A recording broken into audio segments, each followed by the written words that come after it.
Yəni, o şərab məsələsində bir dənə dəqiq deyin orada, ona şərab verir. Nə şərab? Dəstlikdə də var bu hissə. Şərab. Bəli. Hə. Birinci şərab. Aygün müəllimə desəm mən?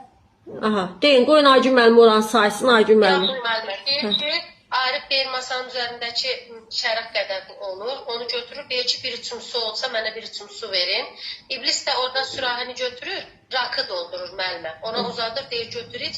Arif bunu yarıya kimi içir, amma acı olur, axı bilir ki, rakı üz gözünü deyir, belə turşudur. Deyir ki, bu deyir nə yaman dəhşətli, bu su deyil, deyir, səmli bir atəşdir. Sonra iblis başqa bir şüşədən ərğəvani şərab tökür verir buna. Deyir, amma bu dadlıdır, al bunu iç. Bəli. Arif deyir, o nədir? Deyir ki, bax bu, deyir, indi görərsən ki, ən gözəl tövfədir də, bunu keşiş göndəribdir. Arif bundan bir qədər içir, sonra artıq bu dadlıdır, müəllimə, həm də artıq ona təsir eləyir. Başlayır, deyir, məmnun, nəşəli bir baxışla baxır, deyir ki, hə, deyir, bu başqa, deyir, dalğalı. O ərğəvani şərabın adı nə olur? O şərab hansı şərab olur? Qırmızı şərab. Qırmızı şərab. Qırmızı şərab.